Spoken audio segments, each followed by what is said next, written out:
الله تعالى في كلامه المجيد وفي فرقانه الحميد. أعوذ بالله من الشيطان الرجيم. بسم الله الرحمن الرحيم. إن الله وملائكته يصلون على النبي يا أيها الذين آمنوا صلوا عليه وسلموا تسليما.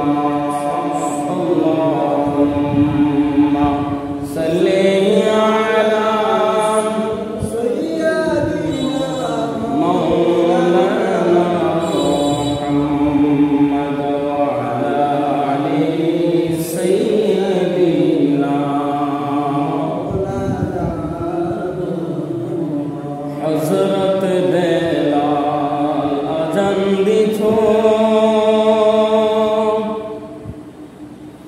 अर्श मलाइको सेजतो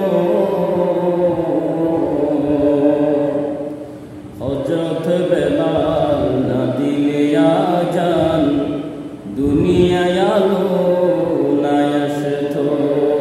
अल्लाहुम्मा सल्ली अला सय्यदिना मौलाना मुहम्मद वअला आलि सय्यदिना मौलाना मुहम्मद। আমার নবী দুনিয়া থেকে যখন ফরদা হয়ে যায় হযরত বেলাল নবীর বিরহে মদিনা ছেড়ে চলে যায়। আল্লাহুম্মা সাল্লি আলা সাইয়্যিদিনা মাওলানা ওয়া আলা আলি সাইয়্যিদিনা সালাতুন ইয়া রাসূলাল্লাহ আলাইকুম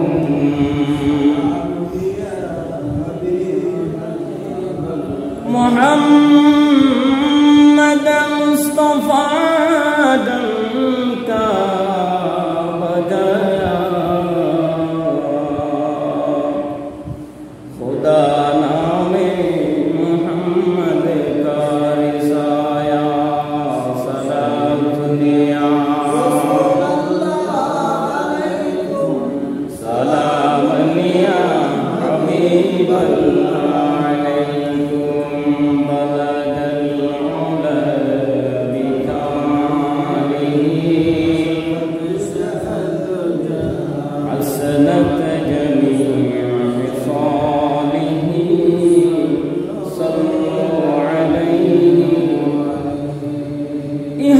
हम सब मुसाफिर हुई आखिर ठिकाना कोई आगे रवाना है कोई पीछे रवाना।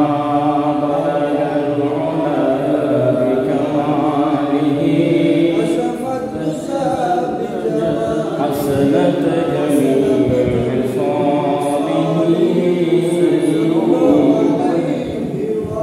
أعوذ بالله من الشيطان الرجيم.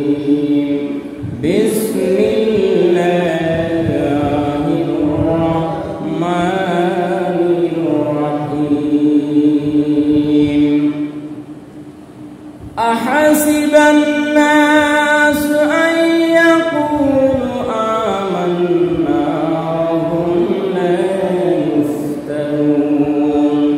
وقال الله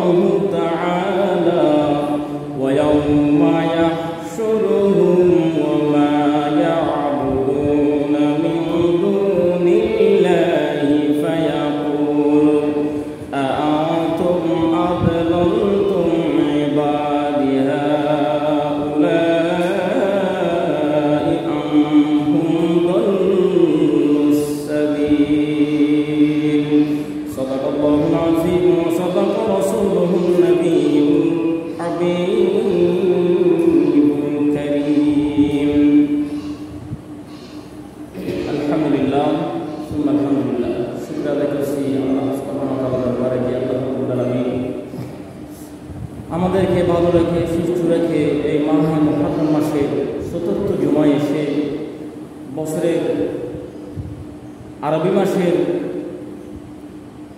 শুরুর মাসের শেষ জুমায় আমরা উপস্থিত হতে পেরেছি। মহান রব্বুল আলামিন আমাদেরকে তৌফিক দিয়েছেন।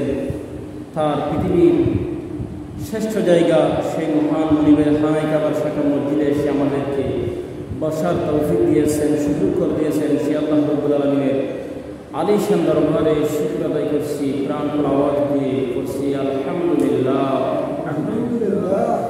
লক্ষ কোটি দরুদ ও সালাম বিশ্ব সভার সভাপতি কুল কায়নাতের সরদার নবীগণের মাতার মুকুট, नबी की सरदार, मदीना की ताजदार, उम्मतेर खंडार, उम्मतेर प्यारा नबी, खमली वाला नबी, नबी मोहम्मद रसूलुल्लाह सल्लल्लाहु ताआला अलैहि वसल्लम সাথে সাথে স্মরণ করছি সমস্ত মনীষীদেরকে, সাহাবায়ে কেরামদেরকে, আউলিয়া কেরামদেরকে, যাদের রক্তের বিনিময়ে, যাদের ত্যাগের বিনিময়ে, পরিশ্রমের বিনিময়ে, যাদের জীবনের বিনিময়ে ইসলাম আমরা পেয়েছি। সেই সমস্ত মনীষীদের জন্য রব্বে করিমের কাছে জান্নাতুল ফিরদাউসের আলা মাকাম কামনা করছি। সবাই করছি আমিন। সম্মানিত হাজরিন, কোরআন কারীমের অসংখ্য আয়াত থেকে দুইটা আয়াত থেকে আমরা তেলাওয়াত করছি। যেটা আল্লাহ রাব্বুল আলামিন আরশে আযম থেকে দয়া করে মায়া করে কামলিওয়ালা নবী, মদিনাওয়ালা নবী যদি মদিনা থেকে নজর করম দান করে, এই আয়াতকে সামনে রেখে গুরুত্বপূর্ণ কিছু কথা বলার চেষ্টা করব ইনশাআল্লাহ। ওয়া মা তাওফীকি ইল্লা বিল্লাহ। রব্বি জিদনি ইলমান নাফিআ ওয়া ফানি কামিলা ইয়া রাব্বাল আলামিন। রব্বি জিদনি ওয়া হিকমি লিস-সালিহিন। আল্লাহুম্মা আফতাহ আলাইনা হিকমাতাকা ওয়া নশুর আলাইনা রাহমাতাকা ইয়া যাল জালালি ওয়াল ইকরাম। আল্লাহ, তুমি আমাদেরকে সবাইকে কথাগুলো আমল করার তৌফিক দান করুন, আমিন। সম্মানিত হাজির, আল্লাহ সুবহানাহু ওয়া তাআলা বলেন সূরা আনকাবুতের আয়াতে কারিমার প্রথম অংশে তিনি বলেছেন আলিফ লাম মিম। এই আয়াতের কথা আমি বলতে চাই না। এই আয়াতের কথা আমার আল্লাহ সুবহানাহু ওয়া তাআলা কাছে গোপন রেখে দিয়েছেন, এবং গোপন রাখার পরেও কিভাবে গোপন রেখেছেন এটা বলতে গেলে অনেক সময় আছে। এরপর আয়াত আল্লাহ সুবহানাহু ওয়া তাআলা বলেন আহাসিবান নাস আইয়াকুলু আমান্না। আহাসিবান নাস, মানুষরা কি মনে করে তাদেরকে আমি হিসাব ছেড়ে দেব? আইয়াকুলু আমান্না, যদি তারা মুখে বলে আমি ঈমানদার, আমি তো ঈমানদার, আমি পরহেজগার, আমি নামাজি, আমি এই বিএনপি করলে কি হয়েছে, আওয়ামী লীগ করলে কি হয়েছে, জামাত করলে কি হয়েছে, শুনেছি আমি তো ঈমানদার। তবে আল্লাহ বলছেন আহাসিবান নাস, তুমি কি সেটা মনে করে আমার থেকে ছাড়া পেয়ে যাবা, হিসাব না আনি আমি তোমাকে ছেড়ে দেব? আল্লাহ বলছেন। কতটুকু চিন্তার বিষয়, কতটুকু চিন্তার বিষয় কথাটি। আজকে জমিনে, এই বাংলার জমিনে এই হিসাবের কথা 99% মানুষের অন্তরে নাই। যদি থাকতো নিজেকে ইমানদার বলে দাবি করতে পারত, আজকে এত নির্যাতন, এত হত্যা, এত নিপীড়ন করার মতো মন মানসিকতা নিয়ে মানুষ চলতে পারত না।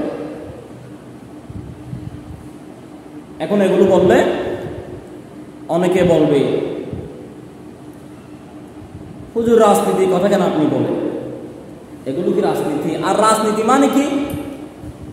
আল্লাহ সুবহানাহু ওয়া তাআলা বলেন وَمَن يَبْتَغِ غَيْرَ الْإِسْلَامِ دِينًا فَلَن يُقْبَلَ مِنْهُ وَهُوَ فِي الْآخِرَةِ مِنَ الْخَاسِرِينَ।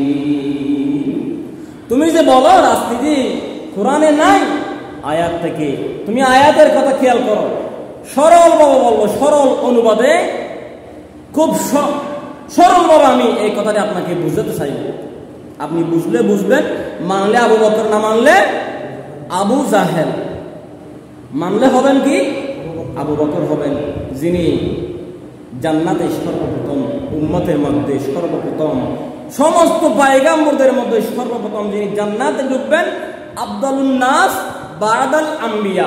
যদি সমস্ত পয়গম্বরদের পরে যে মানুষটি উত্তম, আমার নবীজি বলছেন আফদালুন নাস বাদাল আম্বিয়া। সমস্ত নবীদের পরে, রাসূলদের পরে সর্বপ্রথম উত্তম মানুষ হচ্ছে আমার আবু বকর। সুবহানাল্লাহ।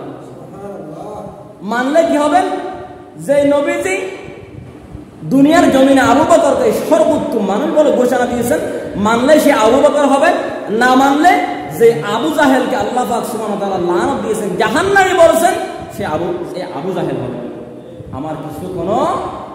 আমার হচ্ছে আপনাকে জানিয়ে দেওয়ার বিষয়। তো আল্লাহ কি বলছেন আয়াতি কারিমাতে? ওয়ামান ইয়াবতাগি গায়রাল ইসলামি দীনান ফালান ইউকবালা মিনহু ওয়া হুয়া ফিল আখিরাতি মিনাল খাসিরিন। আল্লাহ রাব্বুল আলামিন বলছেন, ও রাজনীতিবিদরা, ও রাজনীতিবিদ যারা রাজনীতি করো, তোমরা ভালো করে শুনে রাখো। আল্লাহ কি বলছেন? আল্লাহর কোরআনের বাইরে, রাসূল পাকের হাদিসের বাইরে যে কোন দল তুমি সাপোর্ট করো না কেন, যেই দিকে তুমি যেই পথে চলো না কেন, সবটা হচ্ছে আল্লাহর দ্বীনের বাইরে, আর সেটা হচ্ছে ওয়া হুয়া ফিল আখিরাতি মিনাল খাসিরিন। তারা কিয়ামতের ময়দানে ক্ষতিগ্রস্ত হবে। কিয়ামতের ময়দানে খবর আছে বেটা, কিয়ামতের ময়দানে খবর আছে। মাঝে মধ্যে অনেকে আমাকে বলে, রাজনীতির কথা বলবেন না আপনি। আল্লামা দেলোয়ার হোসেন সাঈদী রাজনীতির কথা বলে জেল ফাঁসিতে গিয়েছে, না বললে তাকে আজকে এখানে যেতে হতো না। আমাকে বলে, আমি স্পষ্ট ভাষায় বলি, যদি কেউ বলে আপনি রাজনীতি করার কারণে আপনার উপর আক্রোশ হয়ে গেলাম, এটা আমি পরোয়া করি না। আমার খতিবগিরি চলে যাবে, ইম্পসিবল। এটা আমার জন্য কিছু আসে যায় না। আমার জন্য এই খতিব করাটা ফরজ নয়, আমার জন্য ওয়াজ করা ফরজ নয়, মাঠে ময়দানে ওয়াজ করা ফরজ নয়। আমার জন্য ফরজ হচ্ছে আল্লাহর দ্বীনের সত্য কথা, হক কথা মানুষের কাছে বলা। কেন? আল্লাহ রাসূল সাল্লাল্লাহু আলাইহি ওয়াসাল্লাম বলেন, আল উলামা ওয়ারাসাতুল আম্বিয়া, আলেমগণ আমার ওয়ারিস। ও দুনিয়ার মানুষ, তোমার জমিন আছে, তোমার জায়গা আছে, তুমি ফুলতলে জায়গা কিনেছো, স্টেশনের মধ্যে জায়গা কিনেছো, সেখানে তুমি সাইনবোর্ড দিয়ে দিছো, এই জায়গার মালিক ওয়ার সূত্রে মোহাম্মদ আব্দুর রহমান, আব্দুল্লাহ, আব্দুর রহিম, আব্দুল করিম দেন নাই? আপনার সাইনবোর্ড, আপনি যখন জায়গার মালিক হয়ে গেছেন ওয়ারের সূত্রে, সেই জায়গার মধ্যে আপনি সাইনবোর্ড দিয়ে দিয়েছেন, আপনার জায়গাটা আর কেউ খেতে পারবেন না। রাসূলুল্লাহ সাল্লাল্লাহু আলাইহি ওয়াসাল্লাম বলেছেন, আল উলামা ওয়ারাসাতুল আম্বিয়া, আলেমগণ আমার ওয়ারিস, আমার সম্পত্তি, আমার ওয়াকফ করা সম্পত্তি, এগুলো আমার সম্পত্তি, এটা নিয়ে যেমন তেমন করবি না। সেই ওয়ারিসের অন্তর্ভুক্ত আলেম নবীর ওয়ারিস হতে না পারলো, আলেমদের ওয়ারিস আমি হয়েছি আমার দ্বারা। আমাকে আল্লাহ পাক কোরআনকে সামান্য কিছু হলো বুঝার শক্তি দিয়েছে, সেই কথাগুলো মানুষের কাছে পৌঁছাতে হবে। বাল্লিগু ওয়ালাউ আন্নি আয়া, একটি শব্দ যদি বান্দা ও আমার উম্মত তোমার কাছে জানা থাকে, সেটা তুমি অন্যদের কাছে পৌঁছে দাও। আমার একটি শব্দ হলো সুবহানাল্লাহ। তো সেই কথা আমি মানুষের কাছে পৌঁছানো আমার জন্য আমি খরচ মনে করি। আমার জন্য এখানে খতিবগিরি করতে হবে, মাহফিল ওয়াজ করে চলতে হবে, এটা আমার জন্য কোনো বিষয় নয়, কিচ্ছু নয়। আমাকে আল্লামা সাঈদীকে অনুসরণ করলে আপনার খারাপ লাগে? আমি আল্লামা সাঈদীকে অনুসরণ করি না, তো আমি আল্লাহ এবং রাসূলকে অনুসরণ করি। আল্লামা সাঈদী আল্লাহ এবং রাসূলকে অনুসরণ করছে, আমি আল্লামা সাঈদীকে সেজন্য অনুসরণ করছি। না হয় আল্লামা সাঈদী বাদ, আল্লামা সাঈদী কোরআন হাদিসের বাইরে থাকে তালাক। আপনি কেন বলবেন কোরআন ও হাদিসে রাজনীতি নাই? রাজনীতি মানে কি জানেন আপনি? রাজনীতি মানে হচ্ছে, রাজ মানে কি? রাজা, রাজা কি? নীতি মানে সৎ চরিত্র, ভালো, উত্তম। খেয়াল করেন, নীতি মানে কি? নীতি হবে বেশি নীতিমান। মাশাআল্লাহ, এই এলাকার বেশি নীতিমান। মাশাআল্লাহ, 5 ওয়াক্ত নামাজ পড়ে, মিশা কথা না হয়, বেয়াদবি না করে, সুন্দর করে চলে, বেশি নীতিমান পাবো। আর রাজনীতি মানি, নীতি মানি এই নীতি। আর রাজ মানি রাজা, আপনার সেই এখন রাজা রাজনীতি সর্বপ্রথম রাজাকে, কথাগুলো ভালো করে খেয়াল করবেন। এখানে আমি বানানো কথা বলছি না, এখানে বানানো কথা বলছি না। যুক্তি দিয়ে ইসলাম চলে না, ইসলাম দিয়ে যুক্তি চলে। কোরআন হাদিস দিয়ে যুক্তি চলে, যুক্তি দিয়ে কোরআন হাদিস চলে না। কোরআন ও হাদিসের যুক্তি দিয়ে কথা বলছে আপনাকে। শুনেন, রাজনীতি মানে রাজার নীতি। এখন সর্বপ্রথম রাজাকে আপনারা বলেন, সর্ববড় উত্তম বড় রাজাকে, রাজাদের মহান রাজাকে বলেন? আল্লাহ। বলেন না? এটা আমার আল্লাহ বলছেন না? কুলিল্লাহুম্মা মালিকাল মুলকি তুতিল মুলকা মান তাশাউ ওয়া তানজিউল মুলকা মিম্মান তাশাউ ওয়া তুইজ্জু মান তাশাউ ওয়া তুযিল্লু মান তাশাউ বিয়াদিকাল খায়র ইন্নাকা আলা কুল্লি শাইইন কাদির। আল্লাহ বলছেন কুলিল্লাহুম্মা মালিকাল মুলক, এই রাজত্বের মালিকটা আমি। কে? সর্বপ্রথম রাজা কে? আমার আল্লাহ। আওয়াজ দিয়ে বলেন, সর্বপ্রথম রাজা কে? আল্লাহ।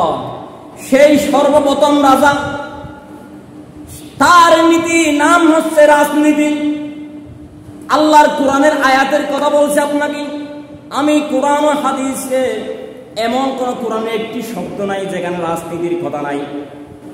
কোরআনের একটি শব্দ যদি আপনি, কোরআনের একটি পৃষ্ঠাও যদি রাজনীতির কথা নাই দেখাইতে পারেন, আমি জীবন আর মাইক মুখে নেব না। আল্লাহ বলছেন আমি রাজ্যের মালিক।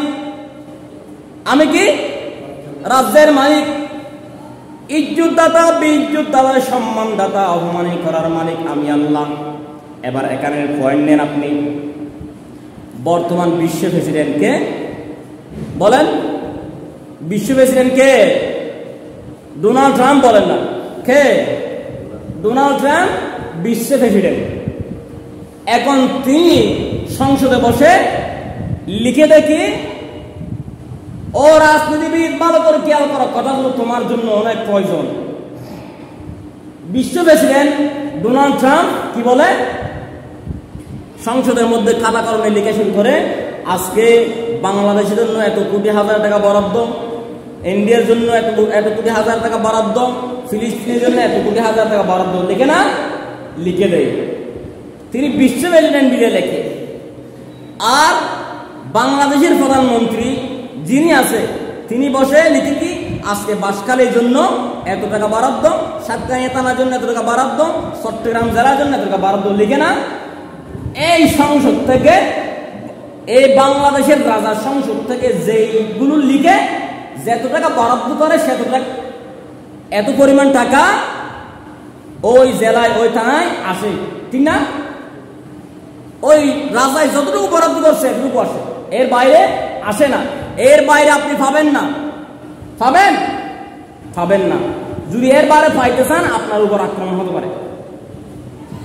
আজকে দুনিয়ার জমিনে সাধারণ বাংলাদেশের প্রধানমন্ত্রী, তিনি বাংলাদেশ পরিচালনা করে, তিনি লিখে দেয় অমুক জেলার জন্য এত টাকা, অমুক জেলার জন্য এত টাকা।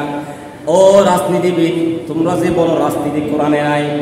আজকে বাংলার জমিনের প্রধানমন্ত্রী যেভাবে বরাদ্দের জন্য লিখছে, আমার আল্লাহ আজ থেকে 1400 বছর, 1000 বছর আগে, 1400 বছর আগে এই রাজনীতি কোরআনের মধ্যে অক্ষর অক্ষরে কি করতে হবে কি না করতে হবে সবগুলো লিখে দিয়েছেন। সুবহানাল্লাহ।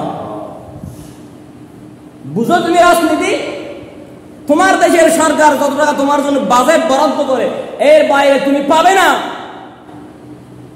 তুমি হচ্ছে বাংলার একজন শুধুমাত্র বাংলার প্রেসিডেন্ট, আর বিশ্বের রাজনীতি, বিশ্ব রাজা, রাজাদের মহান রাজা। আমার আল্লাহ বলছেন কি, কোরআনের সর্বপ্রথম সূরা দিয়েছে, সূরার নাম কি? সর্বপ্রথম সূরার নাম সূরাতুল ফাতিহা। কি বলছেন? আলহামদুলিল্লাহি রাব্বিল আলামিন।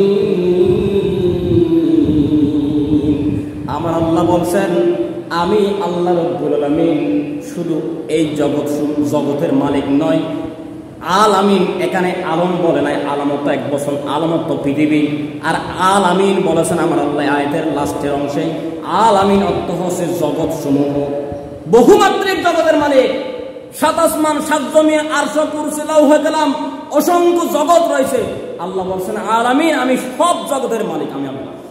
সেই মহান রাজা, রাজাদের রাজা, আজ থেকে 1400 বছর আগে সব রাজনীতি, পররাষ্ট্রনীতি, বিজ্ঞান নীতি, পরিবার নীতি, সংসদ নীতি, সব নীতি আল্লাহ অক্ষরে অক্ষরে সবগুলো কোরআনে আজ থেকে 1400 বছর আগে লিখে দিয়েছেন। সুবহানাল্লাহ। লিখে দেয় নাই? আপনার পরিবার নীতি, পরিবারের মধ্যে কিভাবে আপনার সন্তান সন্ততি, স্ত্রীকে আপনাকে লালন পালন করতে হবে, এলাকার সমাজকে নিয়ন্ত্রণ করতে হবে, সংসদে মানুষকে কিভাবে কি করতে হবে, লিখে দেয় নাই? প্রত্যেকটা অক্ষরে অক্ষরে আমার আল্লাহ লিখে দিয়েছেন। তার নাম হচ্ছে রাজনীতি। আবার রাজনীতি বলে কোরআনে নাই। তো এখন যারা রাজনীতি কোরআনে নাই বলে, তারা কেন বলে জানেন?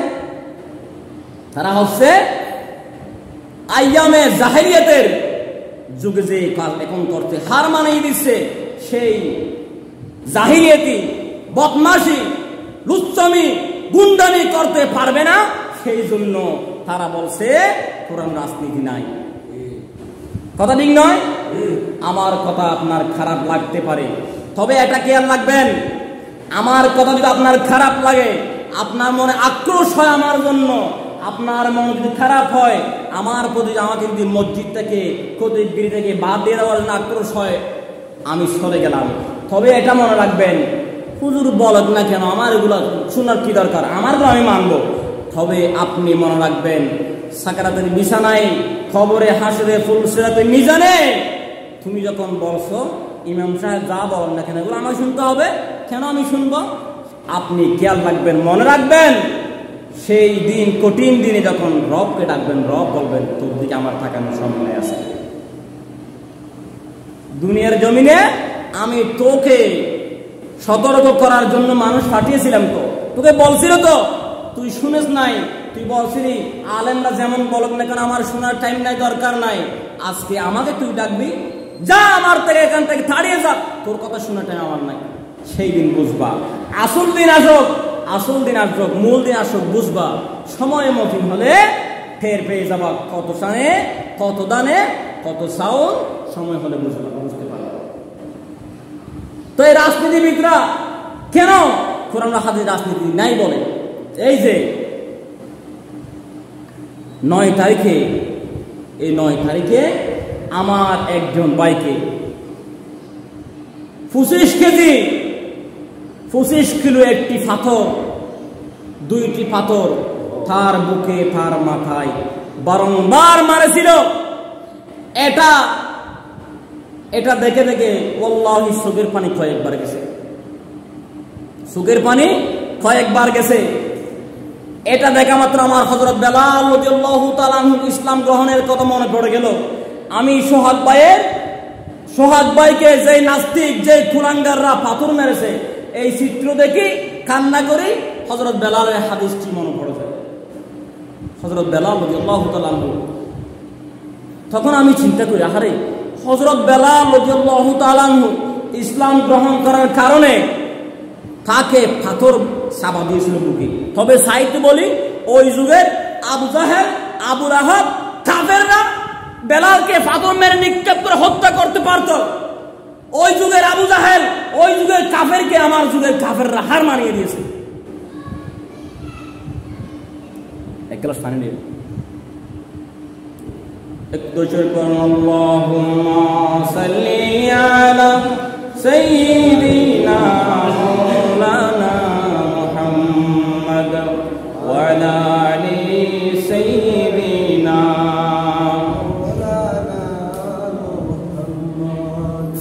बड़े बड़े करो तुमी সেই বাড়ি তো তোমার নয়, আসল বাড়ি খবর তোমার, সেই বাড়ির লও ঠিকানা। আল্লাহুম্মা সাল্লি আলা সাইয়্যিদিনা মাওলানা মুহাম্মদ ওয়া আলা আলি সাইয়্যিদিনা।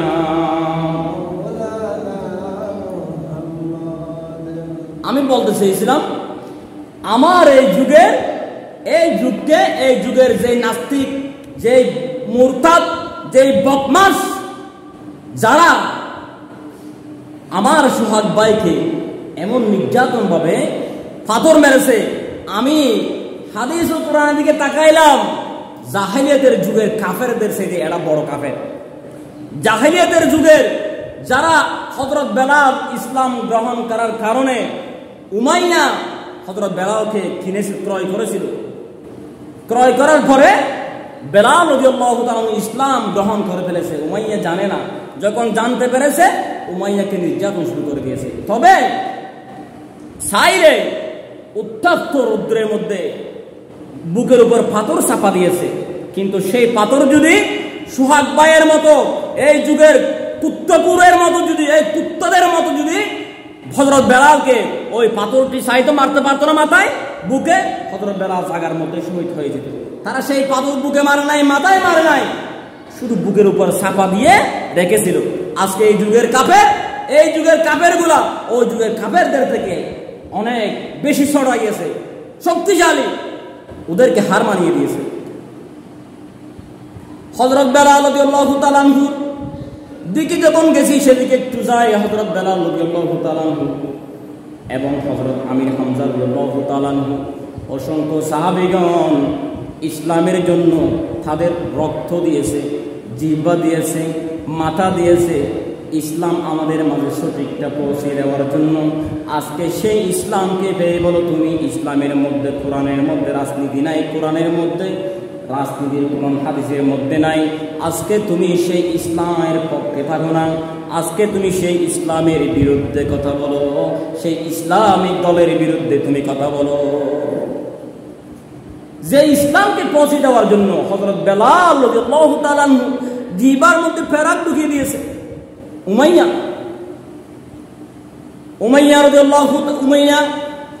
হযরত বেলাল রাদিয়াল্লাহু তাআলা আনহুকে ইসলাম গ্রহণ করার কারণে জিহ্বার মধ্যে ফেরাক ঢুকিয়ে দিল। ফেরাক ঢুকিয়ে দিয়েছিল, তা সেখানে শেষ নয়, রশি বেঁধে ছোট্ট বাচ্চাদেরকে বলে তোমরা কি করো, তাকে লসিটা টানো। হযরত বেলাল রাদিয়াল্লাহু তাআলা আনহু এরপরও যখন বেলালকে বলে, উমাইয়া বলে, ও বেলাল, যদি এখন ইসলাম ত্যাগ না করো, কালিমা না ছাড়ো, তোমার রবকে যদি তুমি আমাকে যদি রব না লাগো, তুমি যদি ইসলাম তোমার নবীকে তুমি অস্বীকার না করো, এর থেকে বড় আক্রমণ তোমার উপর শুরু হবে। এই বলে মরুভূমির রৌদ্রের মধ্যে উত্তপ্ত বালির মধ্যে সবাই পাথর চাপিয়ে দিল, বুকের উপর পাথর চাপিয়ে দিল। পাথর দিয়ে হযরত বেলাল আওয়াজ করতে পারে না। এরপর বেলাল রাদিয়াল্লাহু তাআলা আনহু ডাক দিয়ে বলে, আহাদ, আল্লাহু আহাদ, আল্লাহু আহাদ। যখন আওয়াজ বের হয় না, আওয়াজ যখন বন্ধ হয়ে গেল, আঙ্গুল দিয়ে শাহাদাত আঙ্গুল দিয়ে ইশারা করে, আল্লাহ এক, আল্লাহ এক, আল্লাহ ছাড়া কেউ কোনো দ্বিতীয় কোনো আল্লাহ নাই। এই যখন বলে, এবার হযরত আবু বকর রাদিয়াল্লাহু তাআলা আনহু দেখতে পেলেন বেলাল রাদিয়াল্লাহু তাআলা আনহুকে নির্যাতন করছে উমাইয়া। নির্যাতন করার কারণে বেলাল রাদিয়াল্লাহু তাআলা আনহু কি হয়ে গেছে, নিস্তব্ধ হয়ে যাওয়ার সময় হয়েছে। হযরত বেলাল রাদিয়াল্লাহু তাআলা আনহুকে যখন এই নির্যাতন সহায় আবু বকর রাসূলের দরবারে দৌড়ে আসলেন, এসে বললেন, ইয়া রাসূলুল্লাহ, ওগো আল্লাহর নবী, বেলালকে তো কি করে উমাইয়া নির্যাতন করতেছে, এমনভাবে মারতেছে, ইয়া রাসূলুল্লাহ আমি দেখে তো সহ্য করতে পারছি না। আমার নবী বললেন, হযরত আবু বকর, ও আবু বকর, তুমি আমার বেলালকে তুমি একটু তোমার সম্পদ যা আছে তা দিয়ে ক্রয় করে নিয়ে আসো। আমার নবী বললেন, আমার কাছে অল্প কিছু আছে, এগুলো নিয়ে যাও, তোমার কাছে থাকলে এগুলো নিয়ে যাও। হযরত আবু বকর অন্য সাহাবীদের থেকে নিয়ে হযরত বেলালকে ক্রয় করে নিয়ে আসলেন। অনেক বিস্তারিত লম্বা কথা আমি রেখে আসছি। আবু বকর রাদিয়াল্লাহু তাআলা আনহু বেলাল রাদিয়াল্লাহু তাআলা আনহু ক্রয় করে নিয়ে আসলো।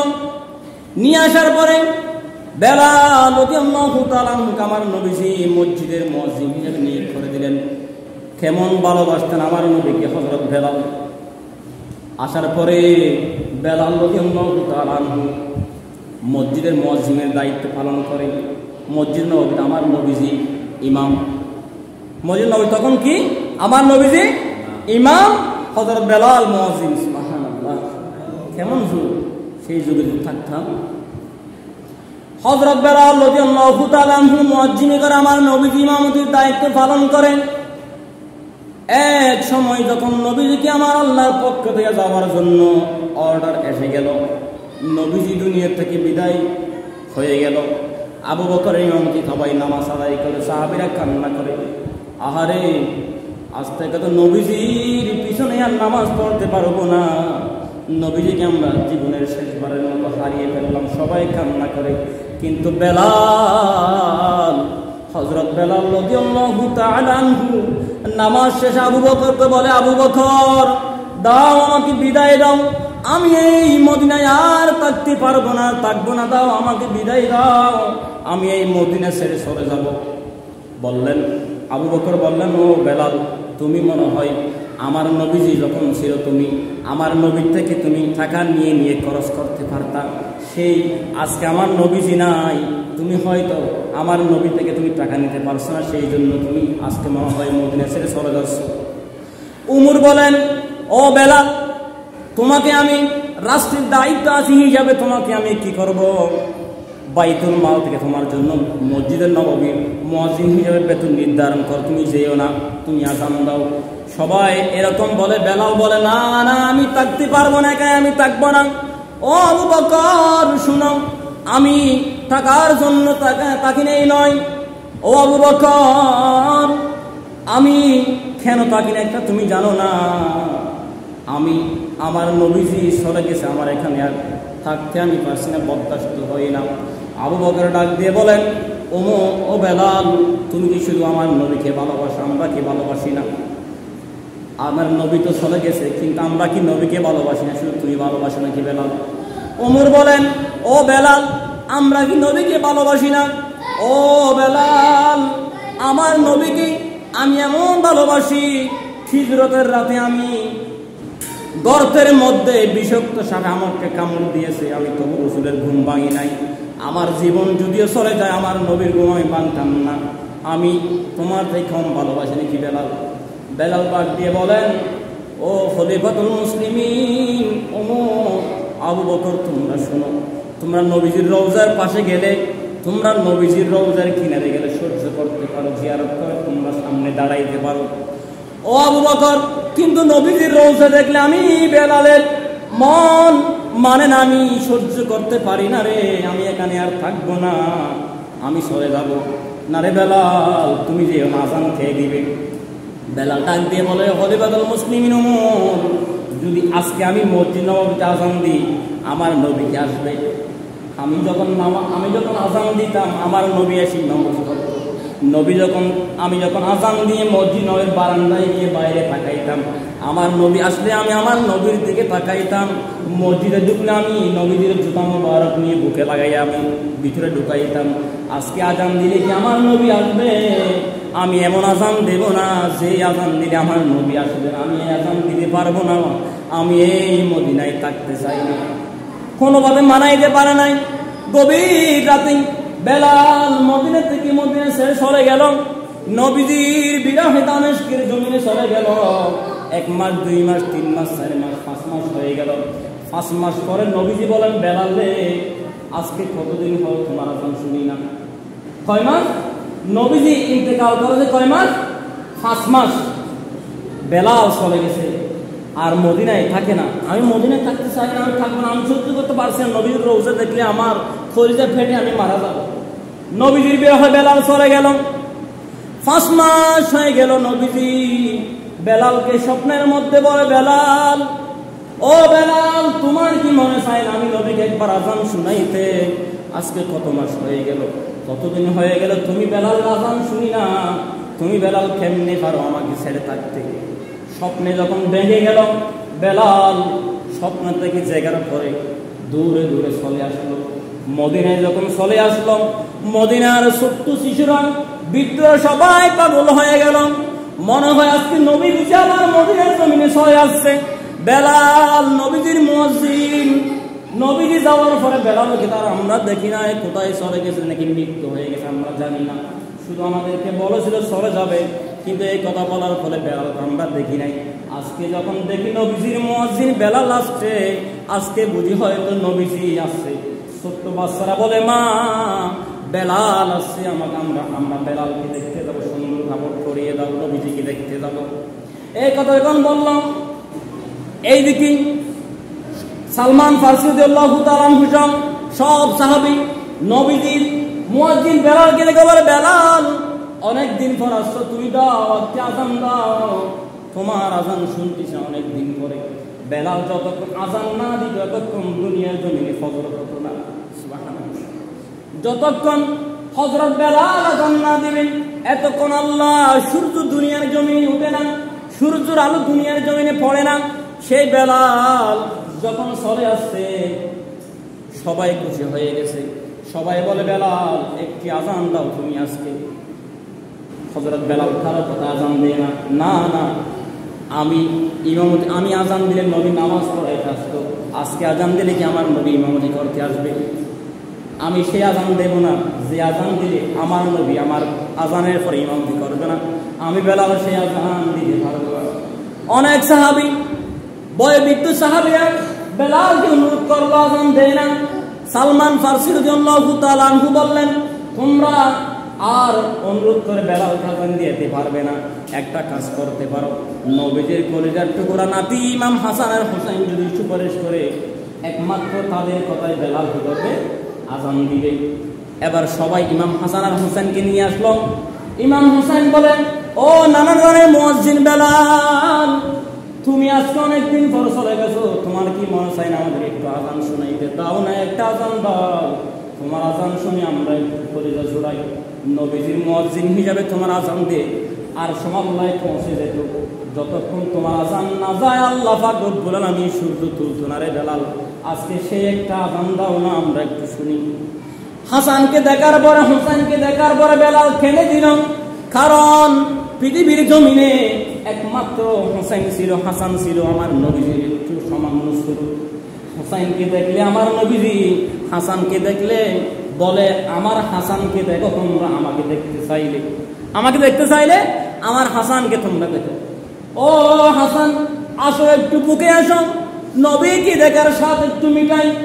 এবার বেলাল রাদিয়াল্লাহু তাআলা আনহু ইমাম হাসান আর হুসাইনের কথায় আজান দিতে শুরু করলো।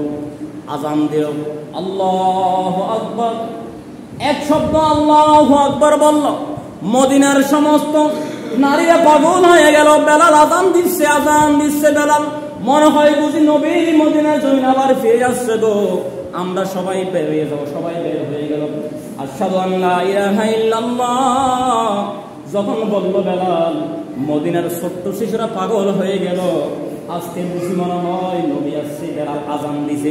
নবী যাওয়ার পর থেকে, নবী দুনিয়া থেকে চলে যাওয়ার পরে বেলাল তো আজান দেয় নাই। আজকে যখন বেলাল আজান দিচ্ছে, মনে হয় বুঝি নবী দুনিয়া আসছে। মা আমাদেরকে কি করে দাও, গোসল করে দাও, পোশাক পরে দাও, আমরা আজকে নবীকে দেখতে যাব।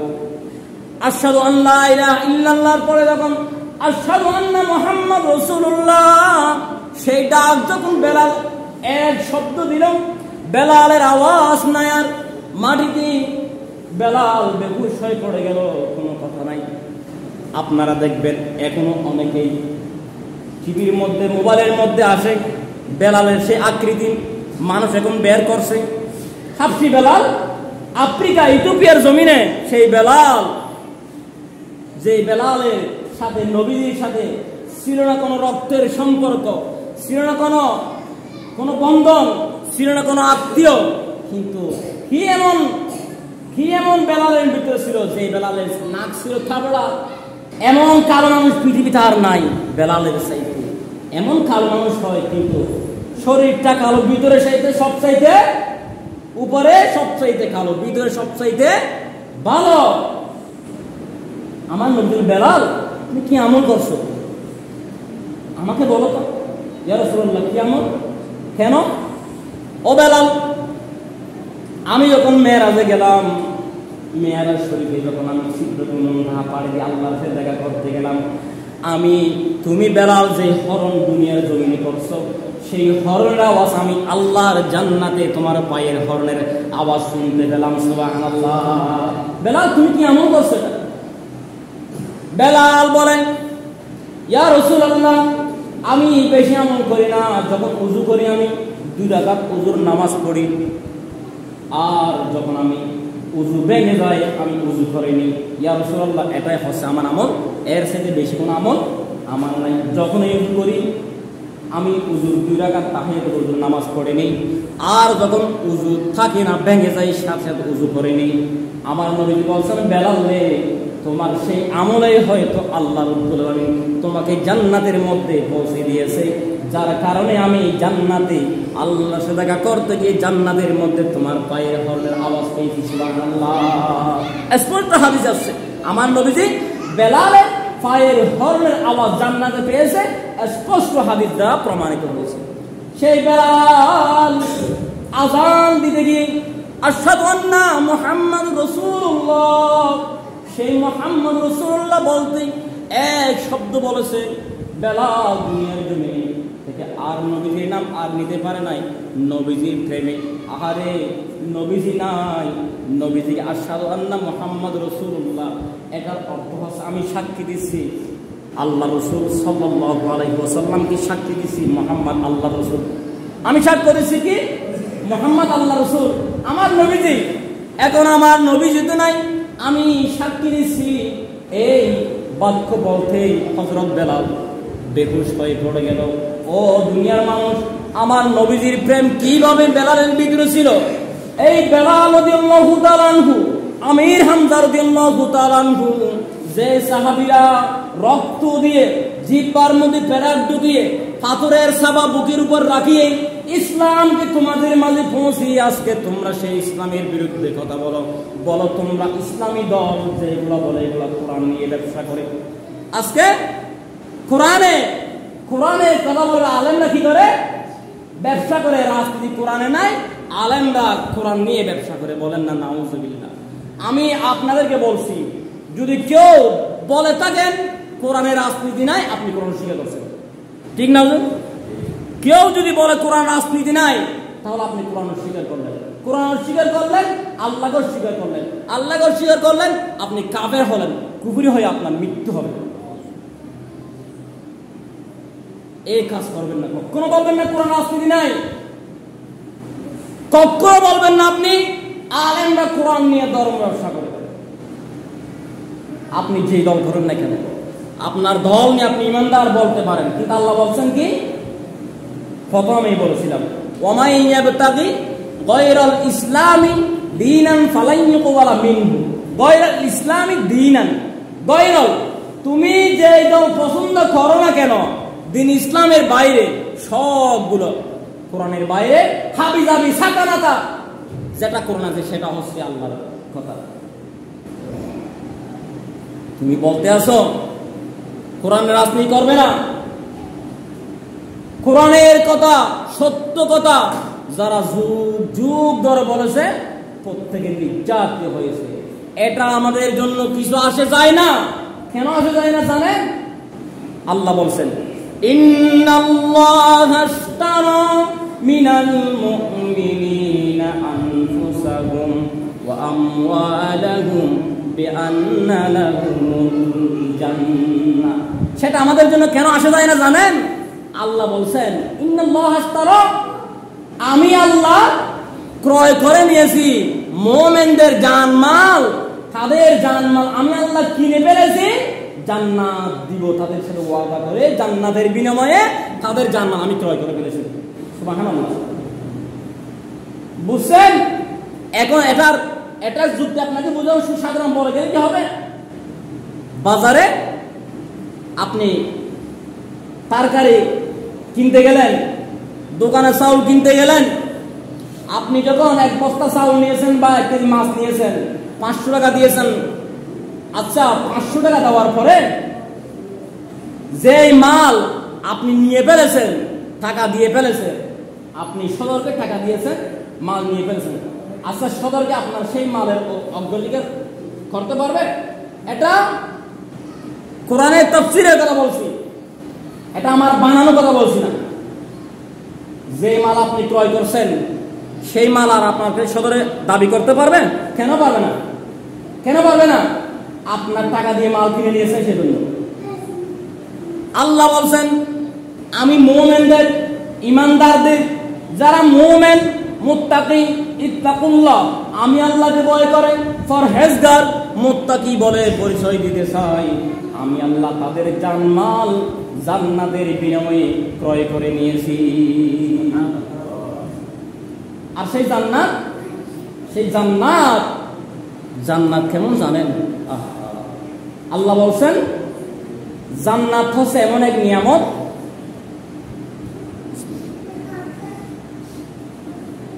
যখন কোরআনের মধ্যে জান্নাতের কথা আছে না, জাহান্নামের কথা আছে না? আছে। আল্লাহ বলছেন জান্নাত হচ্ছে এমন এক বড় নিয়ামত যে এই নিয়ামতের কথা কোরআনে আমি মাত্র 3% 100-এর মধ্যে উল্লেখ করেছি। সুবহানাল্লাহ। 100 ভাগের 3 ভাগ কি করেছি? কথাগুলো খেয়াল করেন। দুনিয়ার জমিনে ভালো টানা, আরাম, আয়েশ আপনারা চান না? চান। দুনিয়ার জমিনে জাহান্নামের যে আগুনের উত্তপ্ত, দুনিয়ার আগুন জাহান্নামের অংশ। জাহান্নামের আগুনকে খেয়াল করবেন কিভাবে? আপনার যদি এই দুনিয়ার আগুন আপনি একটু হাত রাখেন, দুনিয়ার আগুনে হাত রাখেন, আপনি কয় সেকেন্ড রাখতে পারবেন বলুন তো? এমন কেউ কি আছেন দুনিয়ার আগুনে আপনি হাতটা দিয়ে 3 সেকেন্ড রাখতে পারবেন? এমন কেউ আছেন কি? দুনিয়ার জমিনের আগুনের চাইতে 70 গুণ তাপ বেশি হচ্ছে জাহান্নামের আগুন। সেই জাহান্নাম থেকে আমাদেরকে বাঁচার তৌফিক দিন আল্লাহ, সবাই বলে আমিন। আর জান্নাতের নিয়ামত, জান্নাতে গেলে দেখতে পাবেন আল্লাহ। সুবহানাল্লাহ। জান্নাতে গেলে দেখতে পাবেন কাকে? রবকে। যে রব বলে সারা জীবন ডাকছেন, সেই রবকে দেখতে ইচ্ছা হয় না? মনে চায় না? সেই রবকে দেখতে পাবেন। সবচাইতে আপনি এমনি আপনার ধারণা আসে নাকি এটা কি বলে রবকে দেখবে, এটা সাধারণ বিষয়। জান্নাতের মধ্যে আপনার সবচাইতে সর্বপ্রথম সর্বোত্তম খাবার হবে মাছের কলিজা, কলা। এগুলো হচ্ছে জান্নাতের উৎকৃষ্ট খাবার, আপনাকে সর্বপ্রথম দেওয়া হবে। কিন্তু দেখতে দুনিয়ার ফলের মতো হবে। এগুলোর স্বাদ, এগুলো কেমন স্বাদ হবে কোরআন দিয়ে হাদিস দিয়ে বর্ণনা করলো কোনো মানুষ বুঝাইতে পারবে না, অনুভব করতে পারবে না। এত বেশি নিয়ামত আল্লাহ জান্নাতে রেখেছে। আর এই জান্নাতের নিয়ামতের মধ্যে এত বেশি শান্তি, এত বেশি শান্তি অনুভব করবেন যদি আল্লাহকে দেখতে পান। সুবহানাল্লাহ। সবচাইতে বড় নিয়ামত পাবেন আল্লাহকে দেখতে। সুবহানাল্লাহ। জান্নাতের মধ্যে সেই জান্নাতের কথা, জান্নাত পাওয়ার জন্য দুনিয়ার জমিনে আপনাকে কোন পক্ষে থাকতে হবে? কোন পক্ষে? ইসলামের পক্ষে। আল্লাহ কিয়ামতের দিন অনেক মানুষকে তুলবে। মান তাশাব্বাহা বিকওমিহি ফাহুয়া মিনহুম। তোলার পর আপনাকে দাঁড় করিয়ে দিবে, আবু জাহেলের পাশে দাঁড় করিয়ে দিবে, আবু লাহাবের পাশে দাঁড় করাবে, আল্লামা সাঈদীর পাশে দাঁড় করাবে, শেখ হাসিনার পাশে দাঁড় করাবে, তারেক জিয়ার পাশে দাঁড় করাবে, কোনো সমস্যা নাই। তারপরে বলবে তো চিনিস না তুমি? ওকে চিনো? আজকে খুতবার আয়াত আছে, এটা আজকে খুতবার আয়াতে এটা আল্লাহ পাক স্পষ্ট করে তুলে দিয়েছেন। ওয়া ইয়াউমা ইয়াহশুরুহুম وما يعبدون من دون الله فيقول أنتم أضللتم عبادها هم أضل السبيل আজকের খুতবার আলোচ্য আয়াতের বিষয় হচ্ছে এটা দলের বিষয় কথার বিষয় যেই দলের কথা আপনি বলেন কোরআনে নাই সেই দলের কথা আজকে আয়াতের মধ্যে আছে আল্লাহ কি বলছেন ওয়ায়াউমা ইয়াহশুরুহুম সেই দিন ওয়ামা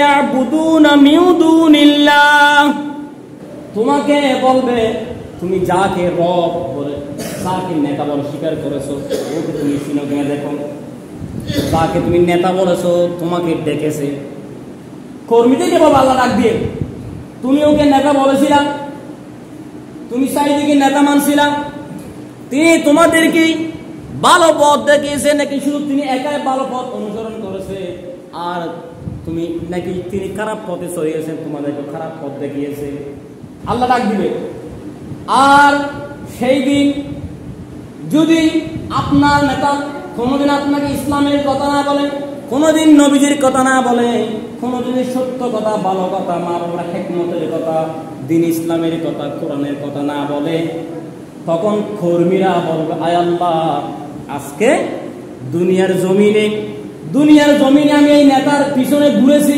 কোনোদিন আমাকে বলে না ইসলামের কথা কোরআনের কথা আয় আল্লাহ আজকে আমি কর্মীকে আমি নগণ্য গুনাহগার গোলামকে আপনি যে শাস্তি দিবেন আর 3 গুণ বেশি শাস্তি আজকে আপনি আমার এই নেতাকে দান করুন তখন ওই নেতাকে সমস্ত কর্মী হাজার হাজার যত কর্মী আছে সব কর্মীর একজনকে ভাগ করে 3 গুণ বেশি করে 1 লক্ষ কর্মীকে যদি 3 দিয়ে 1 লক্ষ দিয়ে 3 দিয়ে গুণ হলে কত লক্ষ হবে জানেন 1 লক্ষ বেশি আযাব ওই নেতার উপর দিবে সেই নেতার পিছনে আবার আমাকে বলবে যাও ওর পিছনে ও যেদিকে যায় সেদিকে যাও আজকের আয়াতের বিষয় আল্লাহ আদলালহুম দল্লুস সাবিল গুমরাহি পথ আল্লাহ আমাদেরকে দেখিয়েছিল দল্লুস সাবিল ও গুমরাহি পথ আমাদেরকে দেখিয়েছিল সেই গুমরাহি ছাড়া আমরা কিছু বুঝি নাই তাকে তার নাম বলতে বলতে আমার মৃত্যু হয়েছে গত পরশু দিনে দেখেছি কালকে দেখি জয় বাংলা বলতে বলতে কি আহা মৃত্যু হয়ে গেছে না শেষ বেলা তার সব বেলা তার অনেক মানুষ সারা জীবন গুনাহ করার পরেও আল্লাহ পাকের দিনের কোন কাজ করার কারণে আল্লাহ তাকে জান্নাত বলে শেষবারে কলমা পড়ে দুনিয়া থেকে নিয়েছে আর সারা জীবন ভালো করছেন সমস্যা নাই ইসলামের বিপক্ষে থাকছেন শেষ বেলায় জয় বাংলা বলতে বলতে দুনিয়া থেকে কালেমা তার কালিমা মুখে আসছে কি তার কালিমা হলো কি জয় বাংলায় অনেকটা দেখেছি এই পর্যন্ত অনেকটা মৃত্যুর সময় জয় বাংলা 3 বার বলছে শেষ নিঃশেষ চলে গেছে হায় আল্লাহ আহা কেমন নসিব এই নসিবটা কত খারাপ থা শেষবারে যে জয় বাংলা জয় বঙ্গবন্ধু বলে তিনি জানটা চলে গেল নিঃশ্বাস চলে গেল আপনি ভাবতে পারেন কতটুকু নসিব তার খারাপ সেজন্য ইসলামের পক্ষে কথা বলবেন সর্বদা আমি দেখেছি আমার এক চাচা কোনদিন নামাজ কালাম পড়েনি খুব কম পড়তো সত্য কথা বলছি এখন তিনি যেখানে ইসলামের আন্দোলন হয় যেখানে ইসলামের কথা বলে দোকান বন্ধ করে বাড়িঘর সব ছেড়ে চলে যাবে নাম হচ্ছে নুরুল আমার চাচার নাম নুরুল হক এখন যেখানে ইসলামের কথা বলবে আন্দোলন হবে সেখানে দূরে সরে যাবে তার রোগ হয়েছে রোগ হওয়ার পরে আমাদেরকে ডেকে তিনি কালেমা পড়েছে হুশ আছে জ্ঞান আছে সবগুলো পড়েছে পড়ার পরে আমরা সবাই চলে গেলাম 2-1 দিন পরে শুনি তার মৃত্যু হয়েছে আল্লাহি বিশ্বাস করেন তার চেহারা কোনো মানুষ যখন মৃত্যু হয়ে যায় তাকে দেখলে কোনো আলেম তাকে দেখে তিনি নির্ধারণ করতে পারবে ওই চেহারার দেখার চেহারার মধ্যে জান্নাতি চেহারা আছে নাকি জাহান্নামের আভাস আছে তিনি চিনতে পারবেন। আমার চাচা জান্নাতে হাসতে হাসতে জান্নাতের হাসি মুখের মধ্যে রেখে মৃত্যুবরণ করেছে, আমি দেখেছি। তো একটা মাত্র কারণ খুঁজে পেয়েছি, অসংখ্য আলমের কাছে গিয়েছিলাম, হুজুর আমি দেখেছিলাম আমার চাচাকে এরকম, কিন্তু এরকম ছিল সবগুলো বোঝানোর পরে বলছে তোমার চাচা যখন ইসলামের পক্ষে কথা বলতো, ইসলামের সাথে থাকতো, নাস্তিক দল সাপোর্ট করতো না, ইসলামের পক্ষে হক কথা বলতো, তোমার আল্লাহ সুবহানাহু ওয়া তাআলা সেই উসিলা দিয়ে কোন একটা কারণ দিয়ে মাফ করেছে, জান্নাতি হিসাবে দুনিয়া থেকে নিয়েছে। সব কোন মানুষ যখন মারা যাবে তার চেহারাটা হলুদ রঙের হয়ে যাবে, তার চেহারার একটি হাসি থাকবে। জান্নাতি মানুষের গুণ বলতেছি, আরগুলো বললাম না, জাহান্নামীগুলো বলার কোনো দরকার নাই। কারণ একজন মানুষ যখন মারা যাবে, যখন জাহান্নামীগুলো বলবো আরেক ব্যক্তি দিয়ে বলবে জাহান্নামের চেহারা বাঁচতেছে, কারণ উনি বুঝে না, উনি এসে বলে বেড়াবে ও জাহান্নামী। কারণ একজন মানুষকে মরার পরে তুচ্ছ তাচ্ছিল্য করবে, সেই জন্য জাহান্নামের গুণগুলো বলার কোনো প্রয়োজন নাই।